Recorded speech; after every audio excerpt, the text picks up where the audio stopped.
Welcome to the deep dive. Today we're pulling from a stack of workplace psychology research, including the Owl Lab's State of Hybrid Work 2025 survey. We're going to unpack a pretty controversial post-pandemic trend. Are we finding the ultimate work-life balance or, just tricking ourselves into working all the time? Yeah, that is the big question right now. It really is. Okay, let's unpack this. Imagine treating your workday like a Spotify playlist on shuffle. You write a report for 2 hours, then you take the kids to school, jump back into a spreadsheet, throw in a load of laundry, maybe finish your emails at midnight. That is what we call microshifting. Right, exactly. It's a complete dismantling of the traditional schedule. I mean, you're still working the same total amount of hours, but you're scattering them in these intense intervals across your entire working day. Looking at the data from the Owl Labs survey, the numbers are just wild. Out of 2,000 workers, nearly 65% are interested in microshifting. And get this, 59% are already scheduling personal errands right in the middle of their work hours. Wow, 59%. That is a huge chunk of the workforce. It is, but I have to push back here. Wait, 59% are doing personal errands during the day. If you're constantly bouncing between work and life, isn't that just a fast track to burnout? I mean, if it saves employers from late day fatigue and lets us work when we're at our absolute best, isn't this actually a flawless win-win, or is it a trap? Well, what's fascinating here is the psychological appeal driving that perceived win-win. Because microshifting theoretically allows you to tackle demanding tasks during your personal peak energy windows. Oh, like being a morning person versus a night owl. Exactly, yeah. If your brain is sharpest at 6 a.m., you do the heavy lifting then. You aren't forcing productivity when you're naturally sluggish at, say, 3 p.m. It's really about finally matching your cognitive load to your biological energy rather than just staring at a clock. That sounds incredibly liberating on paper. But here's where it gets really interesting. Because in practice, this trend is becoming a really annoying thorn. It's almost like dropping food coloring into a pool.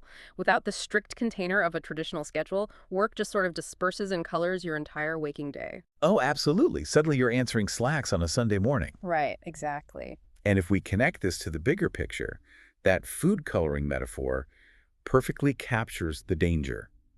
When you fragment your day into tiny intervals, you completely destroy the potential for deep immersion. Because you're constantly, shifting gears all day? Precisely. You experience what psychologists call attention residue.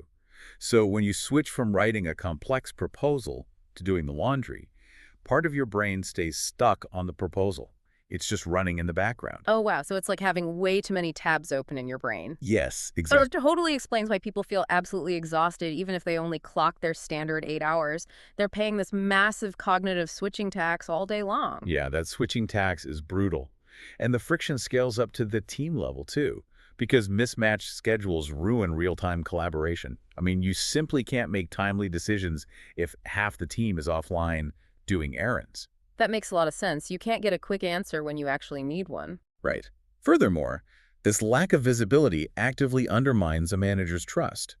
Since managers historically use physical presence as a proxy for productivity, when they can't actually see you, their brains just fill that void with anxiety. Oh, I see. So they panic because you aren't at a desk. Exactly, which pushes them to demand 204/7 responsiveness as, proof that you're actually working. So you try to gain all this freedom, but you end up feeling like you're on call around the clock just to appease a nervous boss.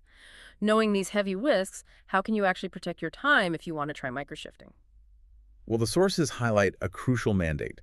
Before you even attempt to microshift, you must have rock-solid, explicit agreements with your boss. Like setting clear rules of engagement from day one. Exactly. You have to clearly define your availability and your boundaries up front.